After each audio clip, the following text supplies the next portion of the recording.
Hare Krishna Maharaj.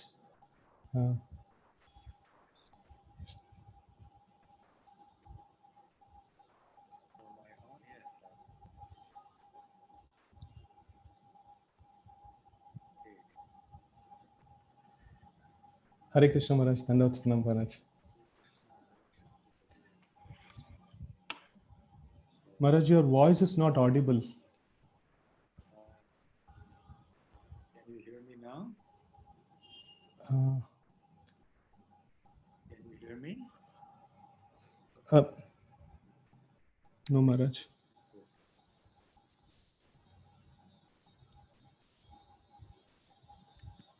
Can you hear me now? Can you hear me? Yes, Maharaj. To some extent, it is not sufficiently loud enough. Let's see. What about now? Can you hear me now? Yes, Maharaj, we are able to hear. Yeah, I'm on maximum volume. Okay.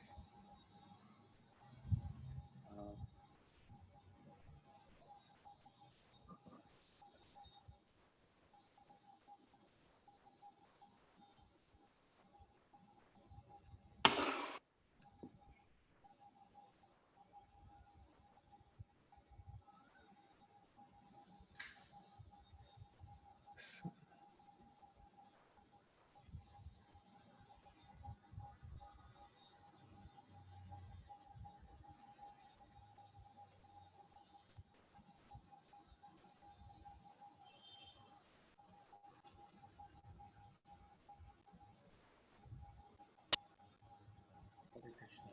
Can you hear me? Yes, Maharaj. You better. Oh. It's just like that only, Maharaj. So you all can't hear me, huh? We are able to hear, Maharaj, but the volume is little. So maybe you can just raise the volume at your end. Okay, Maharaj. Yes, I don't know what else to do. Okay, Maharaj. Okay. Yes, Maharaj.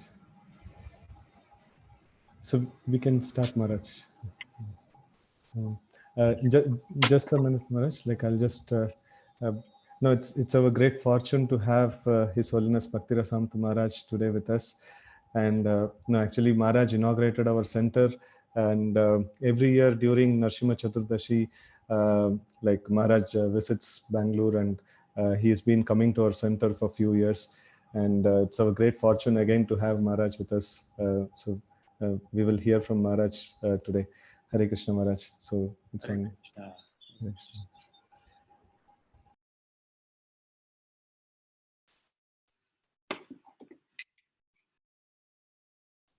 Jaya Radha Madhava Kunj Bihari Jaya Radha Madhava Kunj Bihari Jaya Radha Madhava Kunj Bihari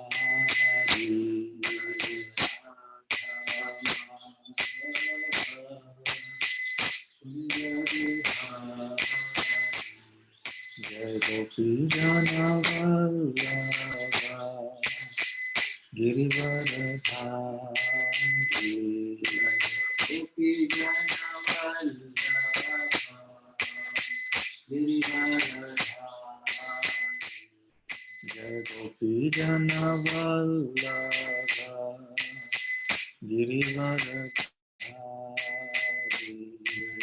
Gopi Jana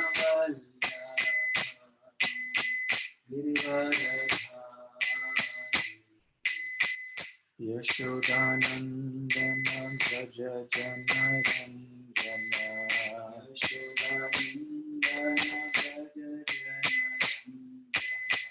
Yashodanandana Braja Janaranjana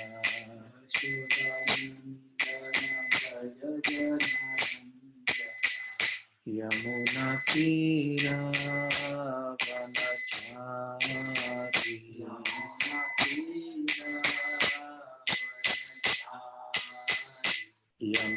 जय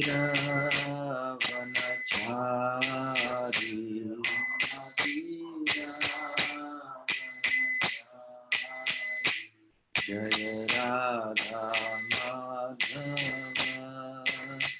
Kunj Bihari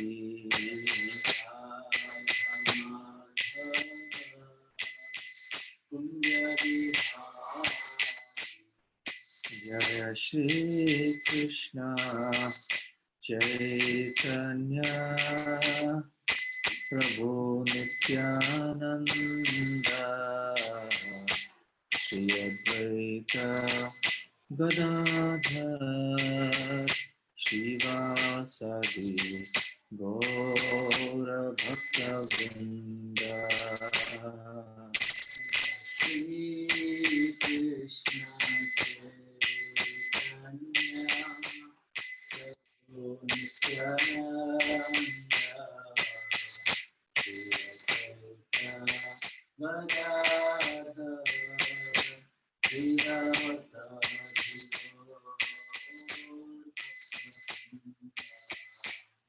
Hare Krishna, Hare Krishna, Krishna Krishna, Hare Hare, Hare Rama, Hare Rama, Rama Rama, Hare Hare, Hare Krishna, Hare Krishna, Krishna Krishna, Hare Hare, Hare Rama, Hare Rama, Rama Rama, Hare Hare, Hare Krishna, Hare Krishna, Krishna Krishna, Hare Hare, Hare Rama, Hare Rama, Rama Rama, Hare Hare, Hare Krishna, Hare Krishna, Krishna Krishna, Hare Hare, Rama, Hare Rama, Rama Rama, Hare Hare. Jai Radha Gokula Nanda, Radha Gokula Nanda Radhe. Radha Gokula Nanda, Radha Gokula Nanda Radhe. Jaya Gauranitai Jaya, Gauranitai Jaya, Gauranitai Jaya, Gauranitai Jaya.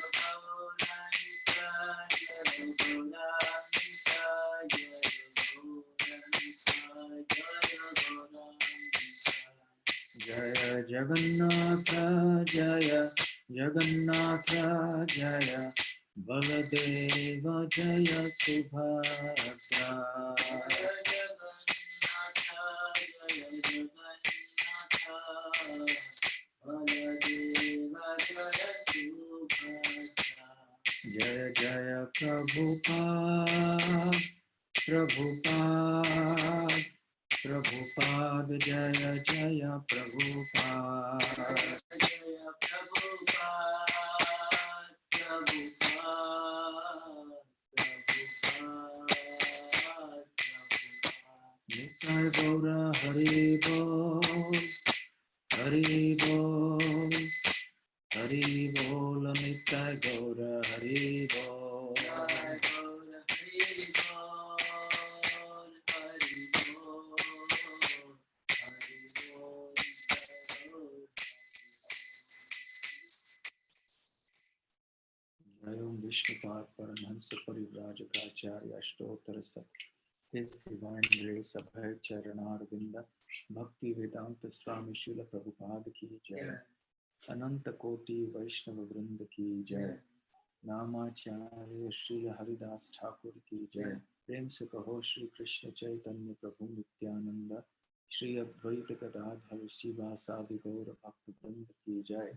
Shri Shri Radha Krishna Gopa Gopinath Shyam कुंद राधा कुंद गिरि गोवर्धन की जय, गंगा मई की जय, यमुना मई की जय, भक्ति देवी की जय, तुलसी महारानी की जय, जगन्नाथपुरी धाम की जय, द्वारकापुरी धाम की जय, मायापुर नवद्वीप धाम की जय, ब्रजभूमि श्री वृंदावन धाम की जय, युग धर्म हरिनाम संकीर्तन की जय, निताय गौर प्रेमानंदे, समवेत भक्त वृंद की जय, समवेत भक्त वृंद की जय, समवेत भक्त वृंद की जय, श्री श्री गुरु गौरांग की जय। ओम ज्ञानतिमिरान्धस्य ज्ञानाञ्जनशलाकया चक्षुरुन्मीलितं येन तस्मै श्रीगुरवे नमः। श्रीचैतन्यमनोभीष्टं स्थापितं येन भूतले स्वयं रूप कदा मह्यं ददाति स्वपदान्तिकं। वन्देऽहं श्रीगुरुः श्रीयुतपदकमलं श्रीगुरुं वैष्णवांश्च श्रीरूपं साग्रजातं सहगणरघुनाथान्वितं तं सजीवं साद्वैतं सावधूतं परिजनसहितं कृष्णचैतन्यदेवं श्रीराधाकृष्णपादां सहगणललिता श्रीविशाखान्वितांश्च नमो ॐ विष्णुपादाय कृष्णप्रेष्ठाय भूतले श्रीमते भक्तिवेदान्तस्वामिन्निति नामिने नमस्ते सारस्वते देवे गौरवाणी प्रचारिणे निर्विशेष शून्यवादी पाश्चात्यदेशतारिणे वाञ्छाकल्पतरुभ्यश्च कृपा सिन्धुभ्य एव च पतितानां पावनेभ्यो वैष्णवेभ्यो नमो नमः।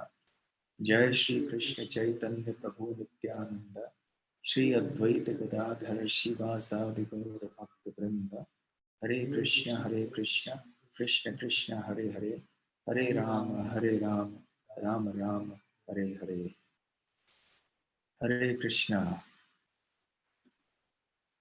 I am very happy to be with all the devotees of the Marthahalli Center in Bangalore. I have many fond memories of my visits to your small but very beautiful center with so many sincere devotees. I do hope that all of you are keeping well and safe in the midst of this pandemic, and that you are utilizing your time well in the lockdown by engaging in increased Krishna conscious activities. Also, a word of welcome to the devotees who are on Facebook. So, today I will discuss a verse from the, the celebrated Mukundamala Stotra of the great devotee Kulashekar. Srila Prabhupada spoke about King Kulashekar often, and he also cited some verses from the Mukundamala Stotra in his lectures and also sometimes in his purports. He also commented or wrote purports for some of the verses of this wonderful composition, Mukundamala Stotra. Unfortunately, he could not complete the purports, but then the later verses were offered purports by His Holiness Satsvarup Goswami Maharaj. So today I will read from the second verse of the Mukunda Mala Stotra. So Mukunda, of course, as you know, is Krishna. Mala means a garland, and Stotra means a verse of glorification. So King Kulashekar has strung together a beautiful garland of verses glorifying Lord Mukunda or Lord Krishna.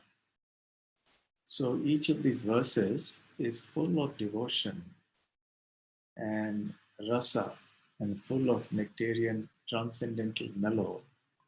These verses reflect the depth and the sweetness of the devotion that the king had for Lord Krishna within his heart.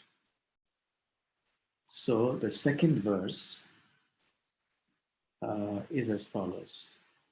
Those of you who have access to the Mukunda Mala Stotra in front of you, either the hard copy or you could perhaps get a soft copy on your computer or your phone, you may please refer to this verse, the second verse of the Mukunda Mala Stotra.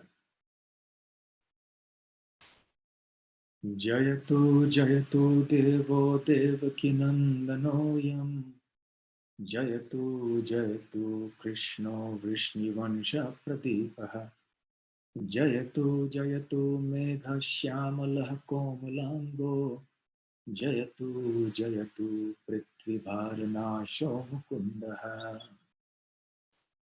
I'll say that again. Jayatu Jayatu Devo Devaki Nandanoyam Jayatu Jayatu Krishno Vrishnivansha Pradipaha Jayatu Jayatu Megha Shyamalah Komalango Jayatu Jayatu Prithvibharanasho Mukundaha.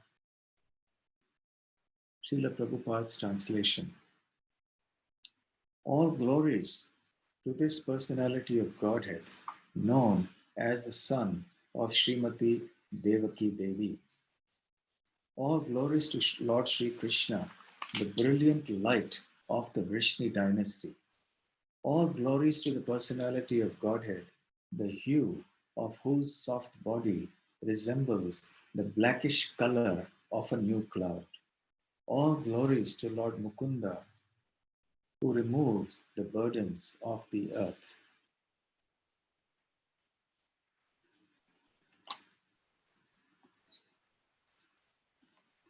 So this verse is a glorification.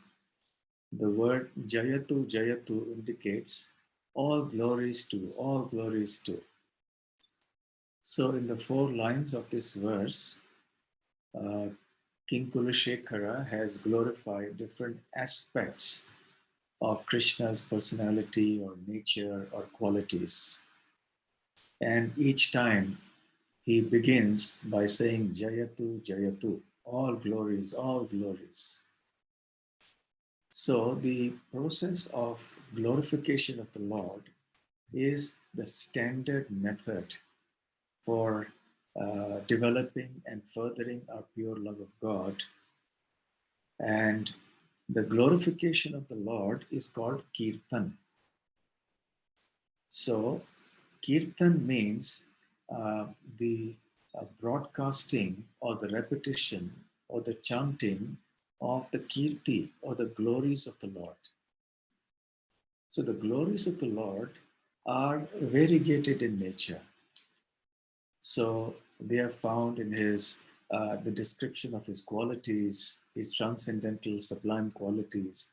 They are found in the narration of his nectarian pastimes.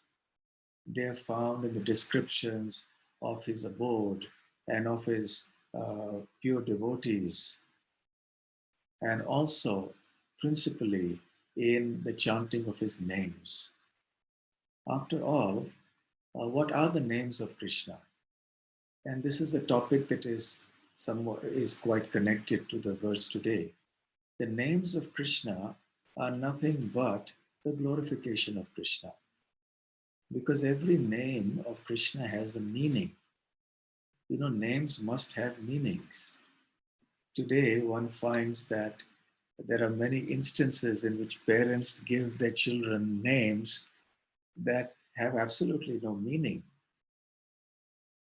The ideal thing is to name children after Krishna or some great devotees.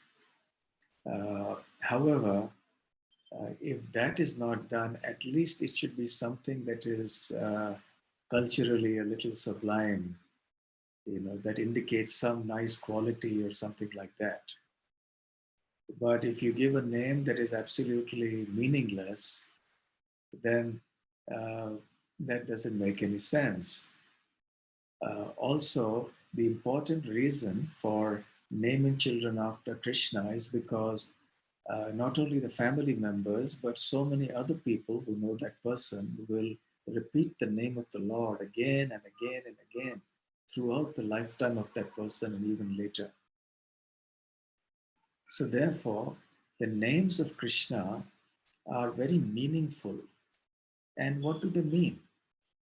Who gives the name to Krishna?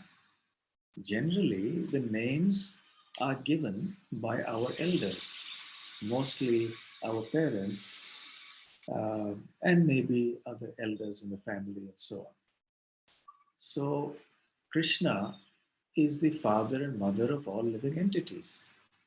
He is the origin of the entire creation, spiritual as well as material. So, when he is the original father of everything and everyone, then who can possibly be his father and mother? And who can then possibly give him a name?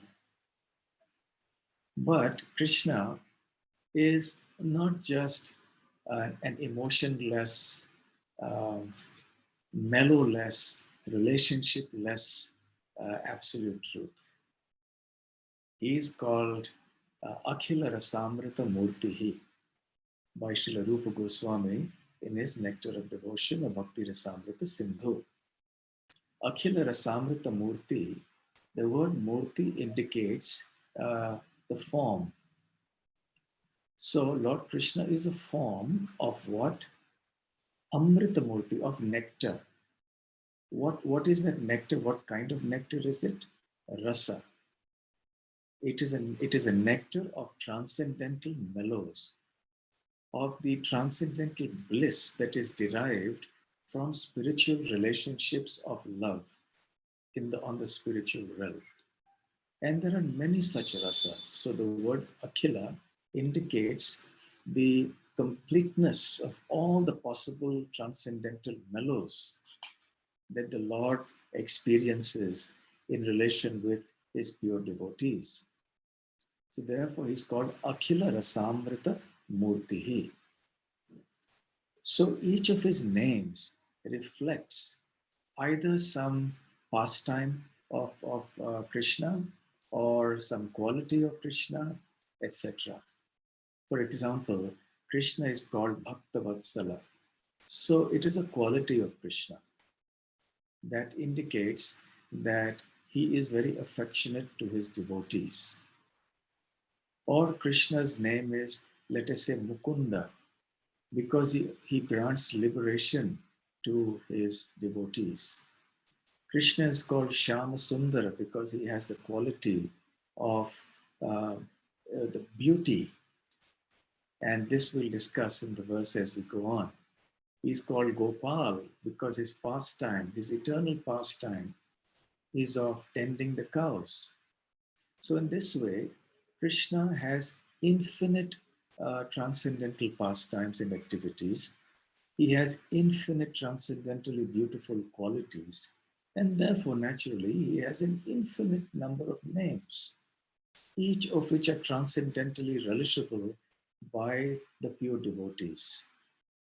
Because when one chants these names of Krishna, and because Krishna is absolute and he's not different from his names, so one actually relishes the presence of Krishna.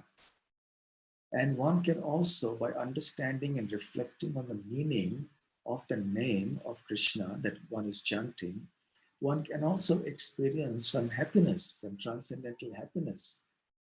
So when one chants Krishna's name as Gopal, for example, then one can immediately picture Krishna tending the cows in Goloka Vrindavan. When one takes Krishna's name as Shyama Sundara, then one can see him with a blackish blue complexion, extremely beautiful, standing in Vrindavan. So in this way, Krishna is given names by his devotees, even though he doesn't have any superiors from a philosophical point of view. But in transcendental rasa, there is no such consideration. So the devotees try to glorify Krishna by giving him an unlimited number of names. And in order to relish these transcendental rasas, Krishna forms a variety of relationships with his devotees in different moods, in different mellows, which are called rasas. So therefore, he also wants to relish the mood of parental affection from someone who in that relationship is superior to him.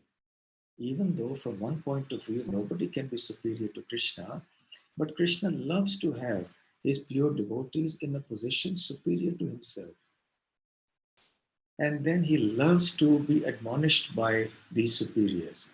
He loves to be protected and cared for and fondled and so on by these superiors. So he accepts the position of the child of some exalted devotees. So those exalted devotees take on the position of being the father or the mother of Krishna. So in Vrindavan, the eternal father and mother of Krishna are Nanda Maharaj and Mother Yashoda. In Mathura and Dwarka, the father and mother of Krishna are Vasudev and Devaki. So in this way, the Lord, in all his different appearances, the human-like appearances, has uh, parents, he has friends, etc. And he relates to all of them. And therefore, he is also named in terms of his relationships with these devotees in the different rasas. So here in the first line of this verse, uh, King Kulashekara says, Jayatu Jayatu Devo Devaki Nandanoyam. Devaha means the Lord. So all glories to that Lord who is known as Devaki Nandana. So Srila Prabhupada translates this as all glories to the personality of Godhead, known as the son of Srimati Devaki. So Prabhupada emphasizes the point here that actually, who can be, Krishna's mother or Krishna's father? So therefore, he's known as Mother Devaki's son.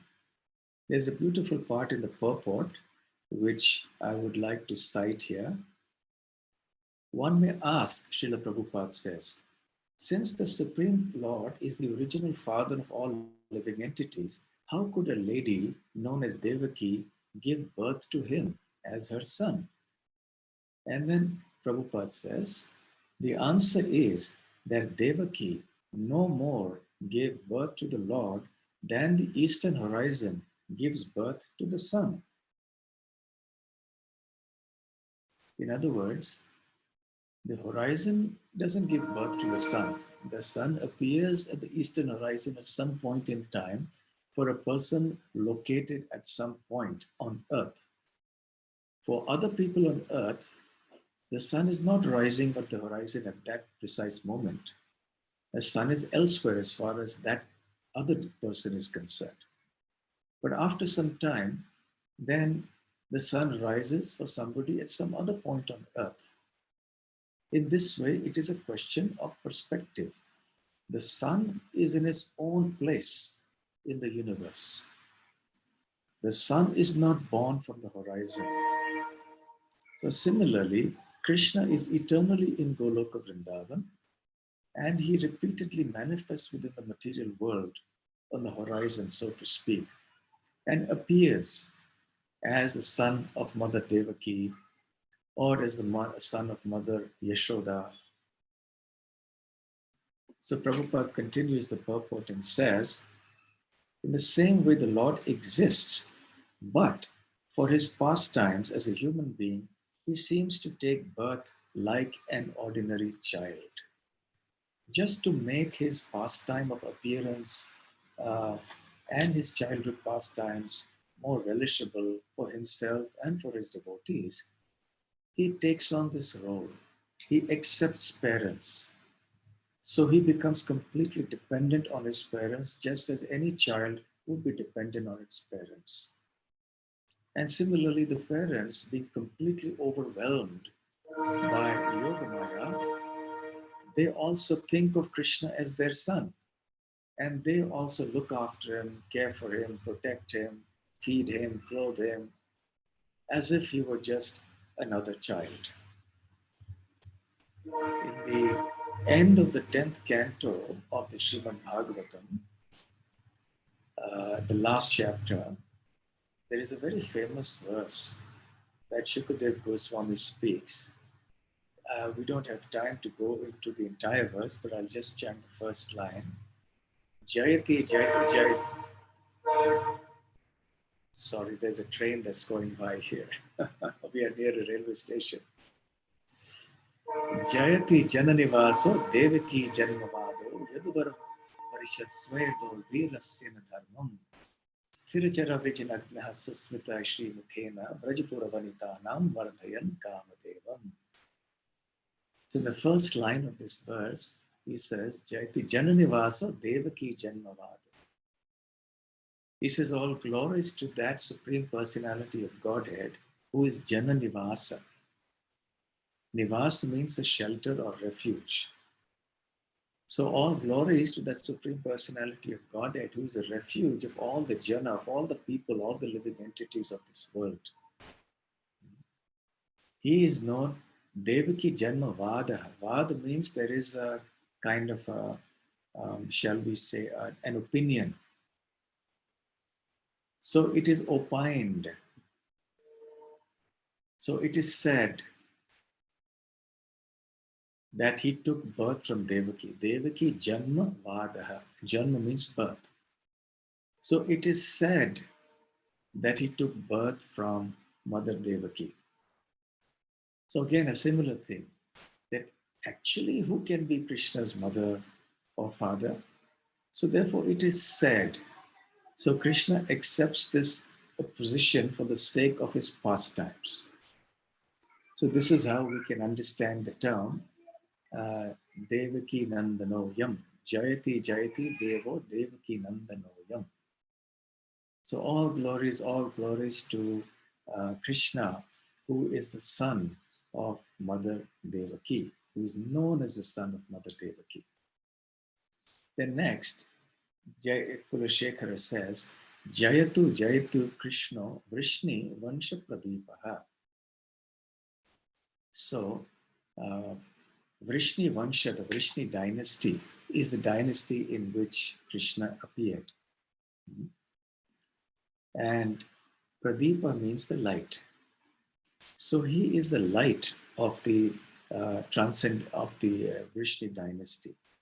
The Vrishni dynasty has become glorified because Krishna has appeared in that dynasty. Srila Prabhupada explains at various places that generally, if a person is born into a distinguished family, then he or she becomes famous by virtue of that birth.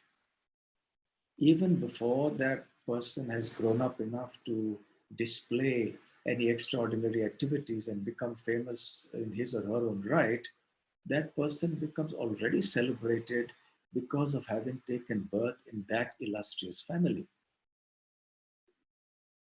So this is the material situation. However, as far as Krishna is concerned, it is a dynasty that that becomes glorified because Krishna appears in that dynasty. So this is a very important point. Krishna doesn't need to be glorified by anybody else. Krishna's qualities are so sublime, so attractive, that automatically whoever he comes in touch with in some way, shape, or form becomes glorified also. So if Krishna comes in touch with the person, that person becomes a devotee and that person becomes glorified.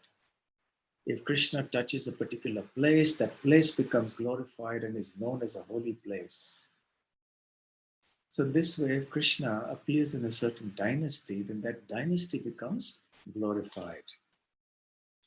So Krishna's taking birth from a mother and in a dynasty indicates, as Srila Prabhupada mentions in the purport, that he is a person. And the next 2 points that King Kulashekar is going to make in this verse will very strongly reinforce this point. Krishna's being a person is one of the fundamental cornerstones of our theology or philosophy. There is no question of doing bhakti yoga, or loving Krishna unless one accepts his transcendental personality. If one merely thinks that Krishna is the absolute truth, yes, but actually Krishna came from some impersonal Brahman, from some spiritual light, which then manifested a form, and that form is known as Krishna or Ram. So Krishna is, yes, God, Ram is God, but ultimately they emanate from that impersonal light. So if that is the kind of conception one has, then that is of course wrong, and there is no question of then rendering a devotional service to Krishna. There is no question of true love. So understanding that God or the absolute truth is ultimately a transcendental person is very, very foundational or very fundamental to our belief or our faith as devotees. So Krishna is everywhere, as Srila Prabhupada says here. He is in his impersonal feature. He is everywhere. He is inside the atom, he is outside, he's everything, and there is nothing, there is no place that is not in contact with Krishna. There is no place where he is not present, either personally or through his transcendental energies.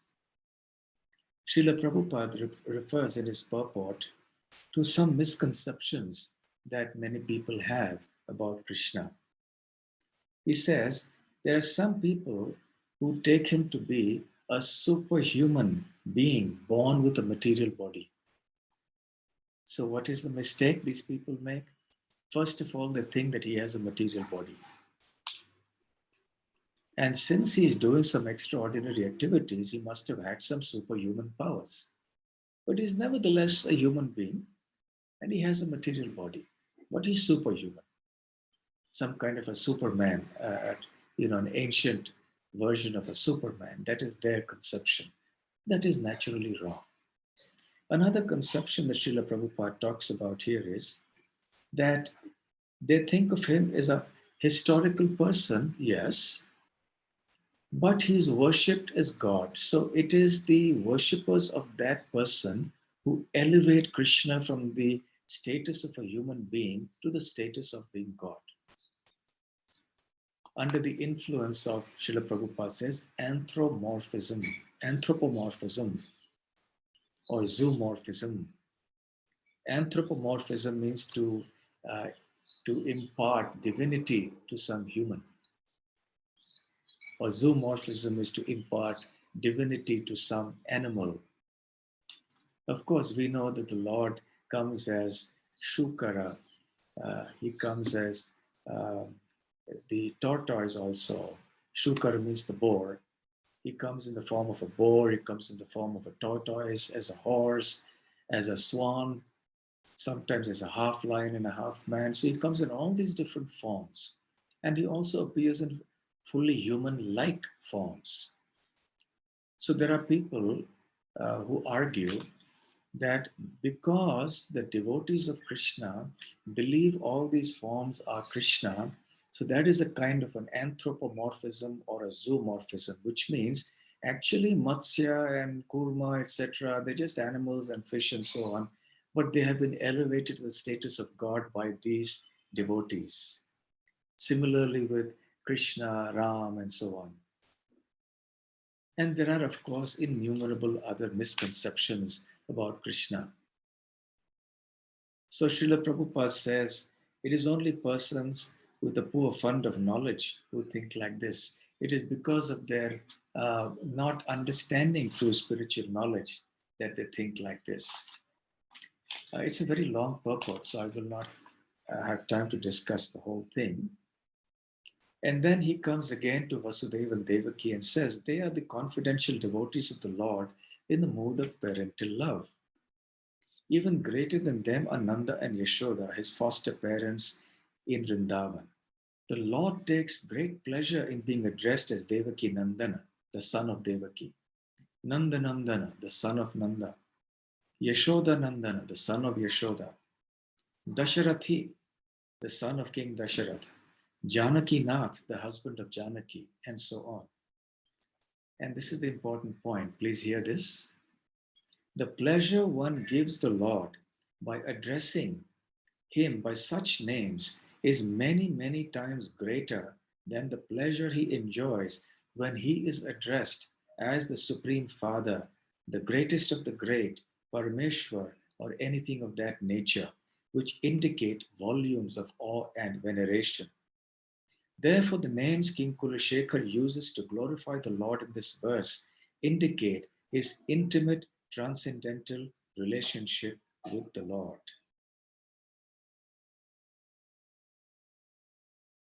You see, when your relationship with somebody is a little distant, is somewhat formal, then you will address that person in a respectful way, as sir or madam or whatever, Srimati or Shriman or whatever it may be. And there will be some titles. So one doesn't directly go and address somebody by the first name when that person is in a very respectable position. So it depends on the nature of one's relationship with that person. However, let's say that respectable person's mother, will not address that person in the same respectful way that we as ordinary people would address that person.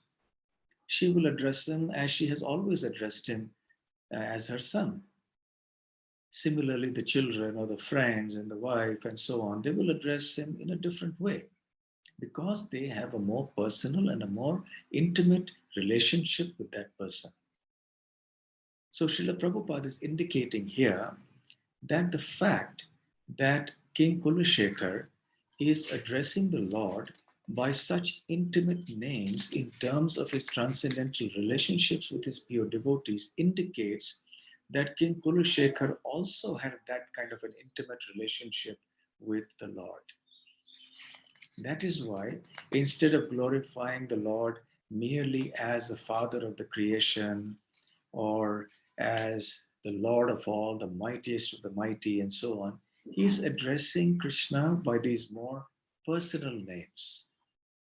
That is not to say that he or other devotees don't address Krishna as the Father of all and so on. They may at times, but more relishable to the devotees are the names of the Lord that reflect his very sweet, sublime, transcendental relationships with his pure devotees. So Srila Prabhupada says, as explained above, all the names of the Lord are as powerful as the Lord himself. But one can experience different transcendental mellows by chanting his different transcendental names. So this is an important point for us as practical, as worship, as sadhakas or as practitioners. If we also want to develop a transcendental loving relationship with Krishna, we must also learn to address the Lord by his more intimate names. By so doing, we will also develop more intimate love for Krishna. In the Harinam Chintamani and in other books as well, it is explained that the Supreme Lord has two types of names. There are primary names and there are secondary names. So the secondary names are those that relate to Krishna's opulence, his power, and so on. Like I said, quoted here, Paramatma, or the Father of all, and so on and so forth, the Almighty One. So these are somewhat formal forms of address. However, the primary names are very sweet and intimate, like Gopi Jana Vallabha, one who's very dear to the gopis, or Gopala, the tender of the cows, and so on. So, by addressing the Lord merely by his secondary names is not something that can easily bring about love of God. It can give us liberation, Haridas Thakur says.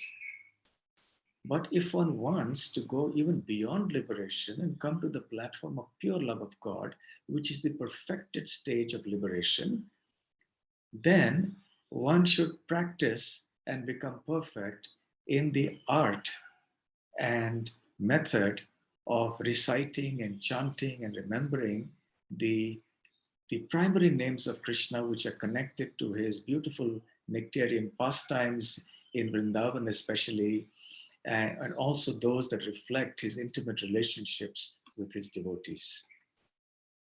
So then coming to his appearance, as he says here, Jayatu Jayatu Megha Shamala Komalango.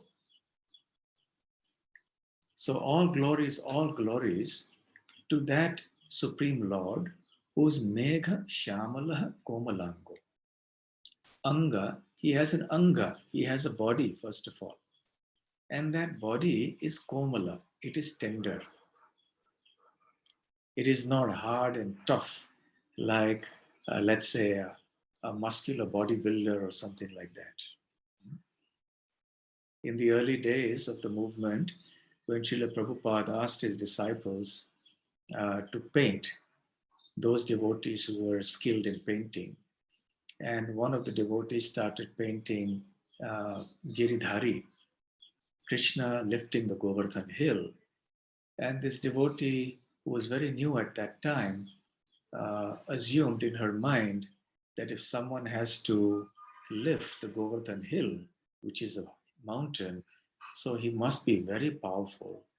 And in order to be powerful, one must be very muscular, one must have muscle power. So she made Krishna a little quite muscular. And Srila Prabhupada laughed and said, that's not how Krishna is. Krishna is ever like an adolescent. And he is not muscular, although he is the strongest of the strong. He is the origin of all possible strength. But nevertheless, he appears only like a tender adolescent boy.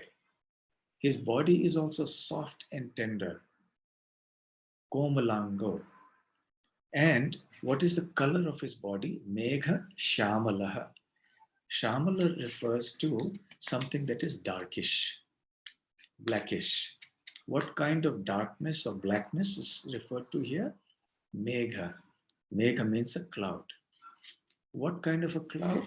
Not just any cloud, because there are sometimes clouds that are completely white in color, which you can see in the sky. But this is a special kind of cloud that is a freshly formed monsoon cloud. As Jayadev Goswami has explained, Abhinava Jaladhara Sundara He. So Krishna is Sundara, he is beautiful. And his complexion, how is that? Abhinava Jaladhara. Jala means water, dhara means to hold. So the word Jaladhara is a poetic way of indicating a cloud. Abhinava means something that is freshly formed or newly formed, new. So a freshly formed monsoon cloud has a certain tinge of color. So that color is indicative of Krishna's complexion. Of course, Srila Prabhupada points out in many places, and here also, that, let me read that section. The Brahma Samhita confirms that the color of the Lord's body is blackish, like that of a new cloud. But this blackish color is so beautiful that it surpasses the beauty of millions of cupids. So this blackish color does not correspond to any blackish color in the material world.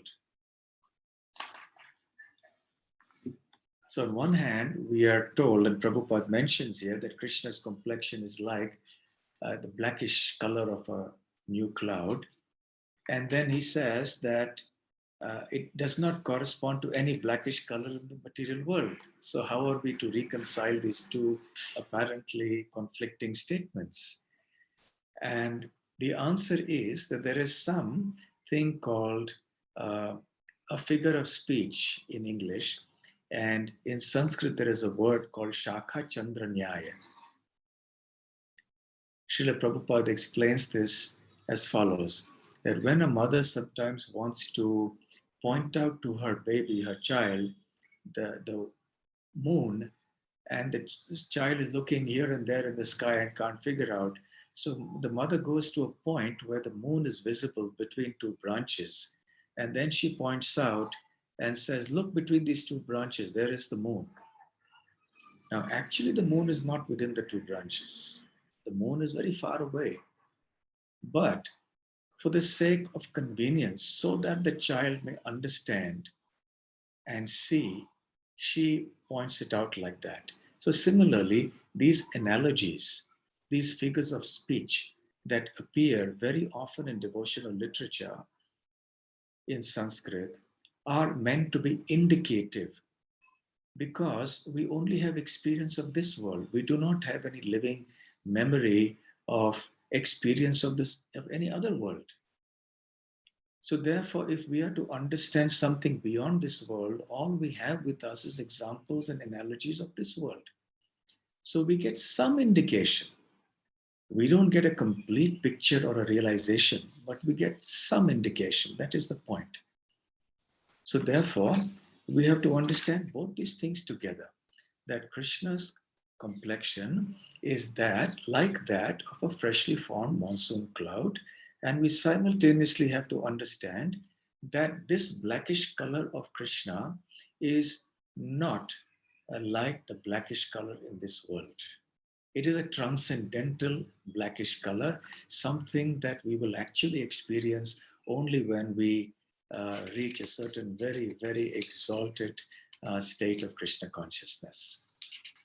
Similarly, in the third line, he has also, in the next line, he has also said, and by the way, when the body is soft and tender, that is also one of the symptoms of a great personality. Srila Prabhupada mentions here, also his body is very soft. Softness of the body is a sign of a great personality. The Shastras state that the following bodily features indicate a great personality: a reddish luster in 7 places, the eyes, the palms, the soles, the palate, the lips, the tongue, and the nails. Broadness in 3 places, the waist, the forehead, and the chest. Shortness in 3 places, the neck, the thighs, and the genitals. Deepness in 3 places, the voice, the intelligence, and the navel. Highness in 5 places, the nose, the arms, the ears, the forehead, and the thighs.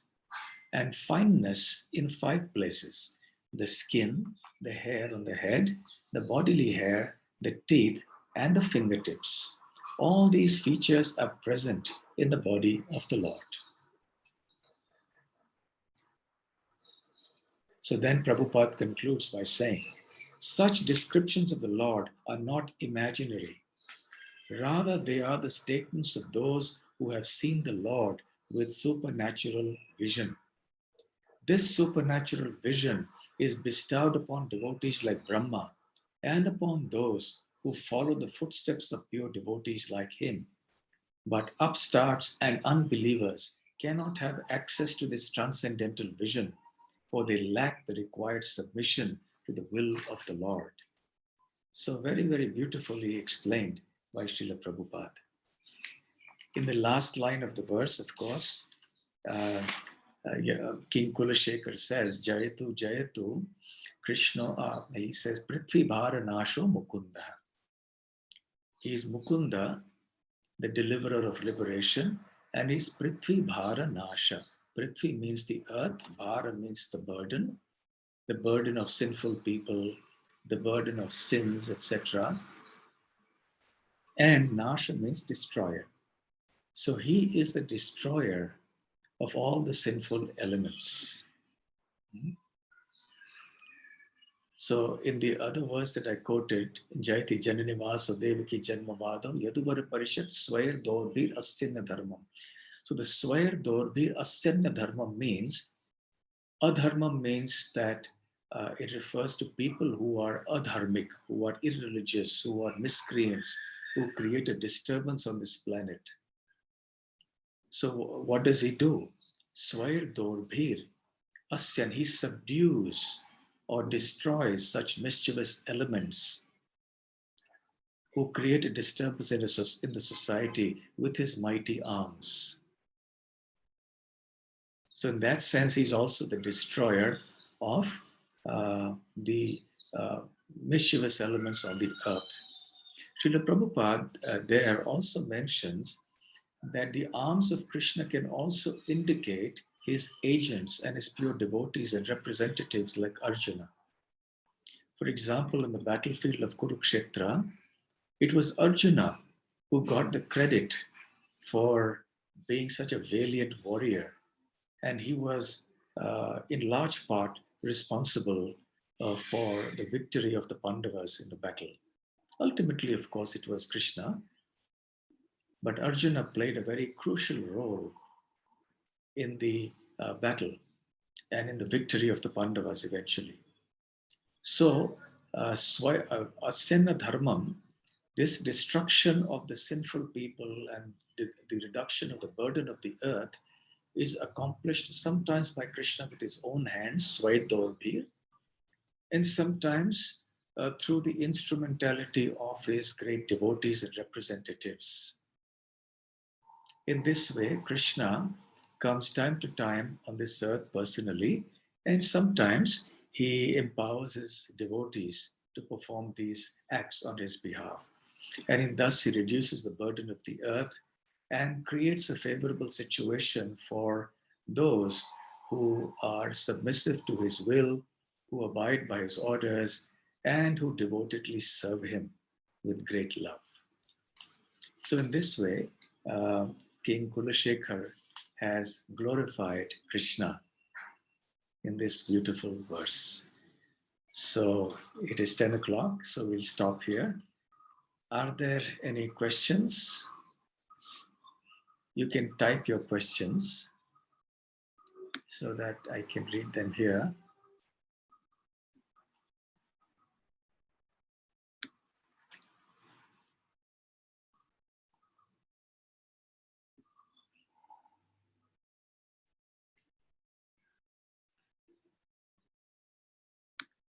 Okay, someone has put on the verse, Jayatu Jayatu Devo Devaki Nandanoyam. Very nice. Yes, one question is, many prayers in Srimad Bhagavatam indicate the Lord with indirect names or the secondary names. Okay, yes, that's a fact. As I mentioned, that the devotees may also often use these secondary names to glorify Krishna, just to give a complete understanding of who he is. But nevertheless, we are talking in particular about those devotees who have developed a very intimate relationship with him, and especially for those who love him in the mood of Vrindavan. So,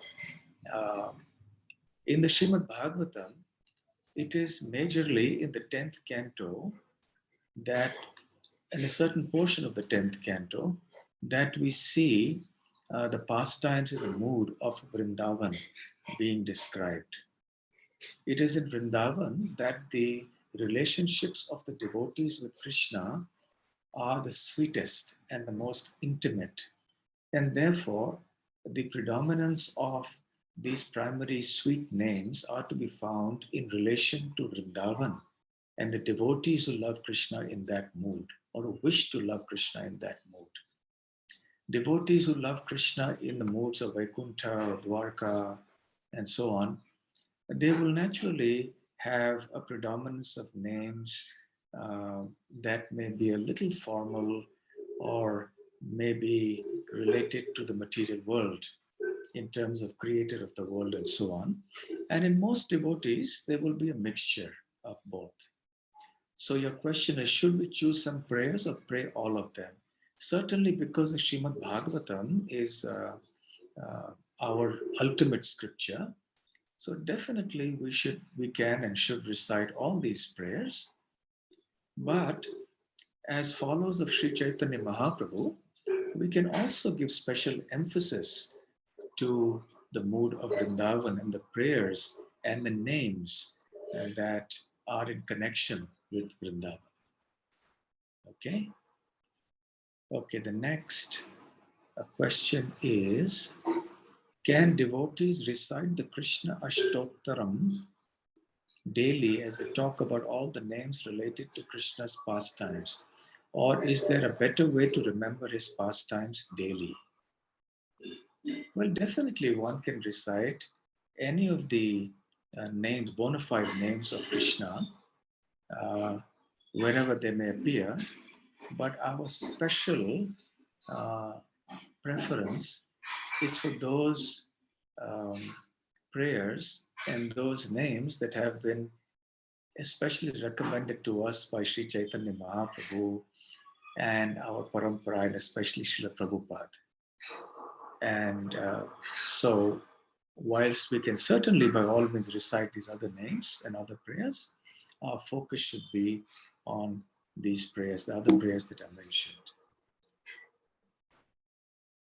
Is Jagannath a primary name? Good question. It depends on your mood of how you see Jagannath. If you're going to see Jagannath, if your conception of Jagannath is just as a formal, impersonal power that is the Lord of the universe, then definitely it is not a primary name. But for followers of Chaitanya Mahaprabhu, Jagannath represented or is not just some informal or rather some impersonal power that is just related to the material world. The significance of Jagannath is very deep for Gaudiya Vaishnavas. We don't have enough time now to discuss that. But suffice it to say that the conception and the mood in which Sri Chaitanya Mahaprabhu and his followers chants Jagannath's names indicates that it is definitely a kind of a primary name for us. Okay, the next question, how to develop determination in Krishna consciousness staying at home? The answer is to keep connection with Krishna on a regular basis as much as possible through all the means possible. Srila Prabhupada has given us the chanting of the holy names, our japa, our kirtan. We can do that at home. Srila Prabhupada has given us all these wonderful books, Srimad Bhagavatam, Bhagavad Gita, Nectar of Devotion, and so on. So we should study these books every day regularly. We should worship at home the beautiful forms of the Lord. You can have either photographs or pictures of the deities, or if you already have deities, then fine. So you can worship them. You can hear the lectures of the Lord in connection with the Lord. Nowadays, you can use technology for this purpose. You can keep in touch with devotees of the Lord and exchange realizations, discuss Shastra and philosophy with them. So in this way, you can keep yourself enthusiastic in Krishna consciousness even at home. Okay, the question is, could you please repeat the high, low, soft, hard, etc. points of the Lord's description? So instead of repeating it because it's quite long, I can just tell you to refer to the book. Maybe that's a good reason for you to look up this book, Mukunda Mala Stotra. It's on page 15.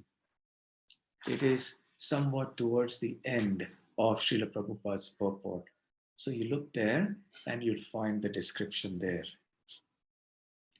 Okay, the next question here is,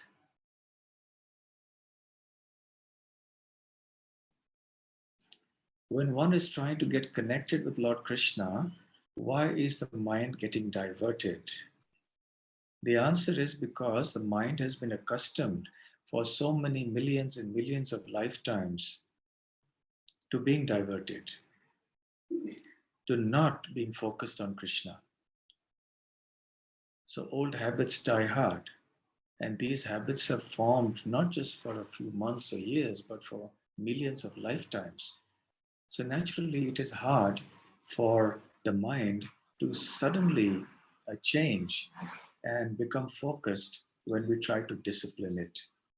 But we have to continue with the process of Krishnizing the mind by the process of hearing and chanting. Next question.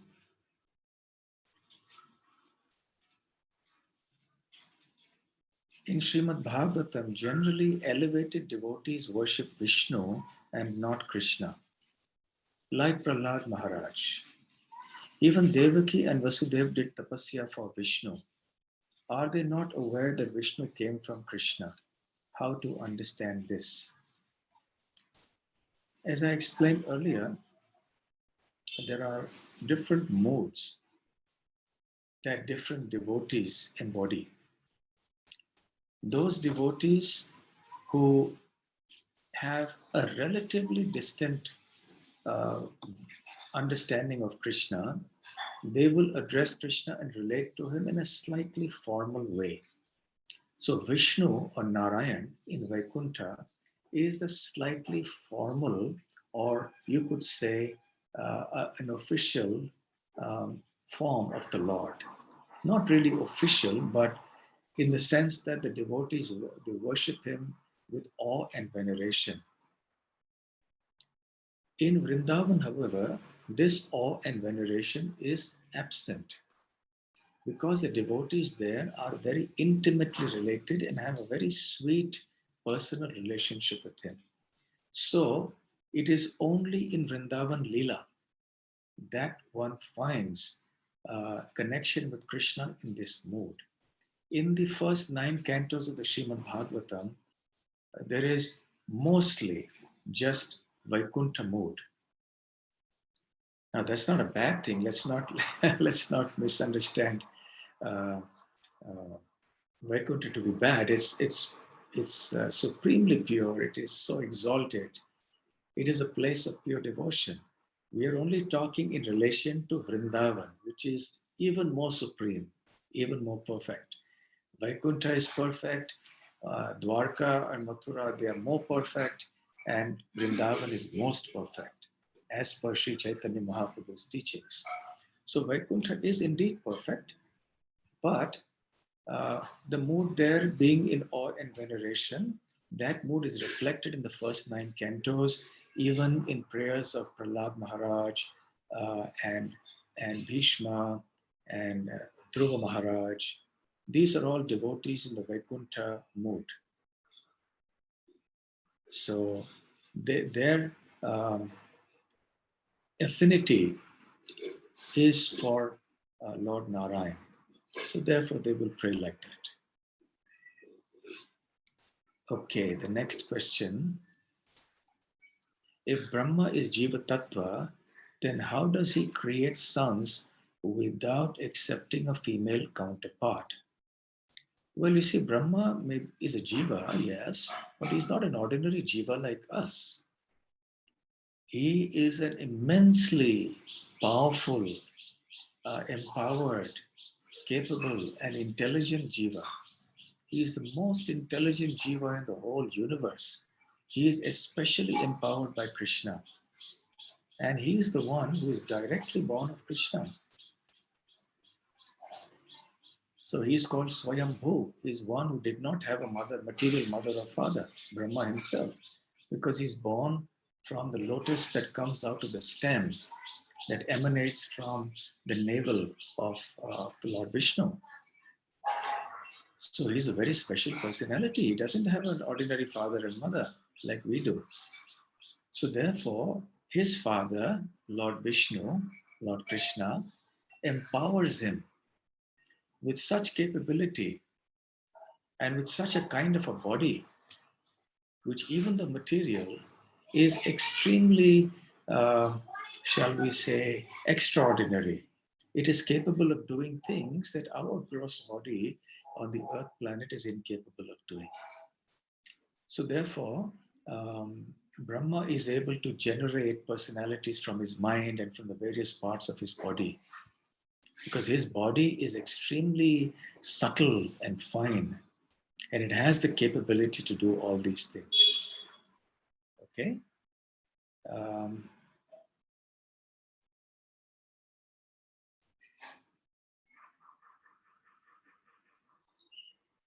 How to prepare our mind to chant japa nicely in the morning? Well, it starts from the previous night. And you wake up, as soon as you wake up, maybe I can discuss this on another occasion,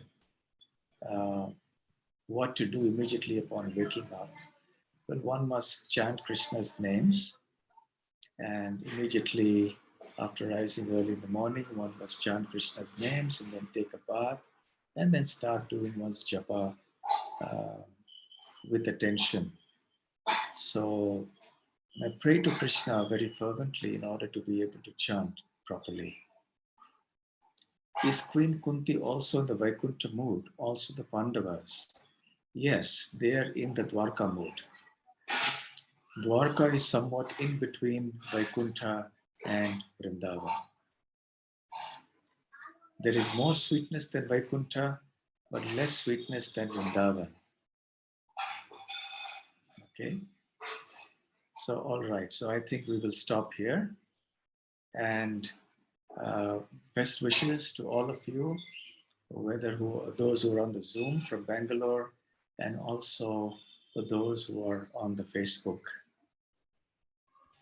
Hare Krishna. Hare Krishna. Thank you very much, Maharaj, for your time. Okay. So, Srila Prabhupada ki jai. Gaur Premanande. Hare Krishna.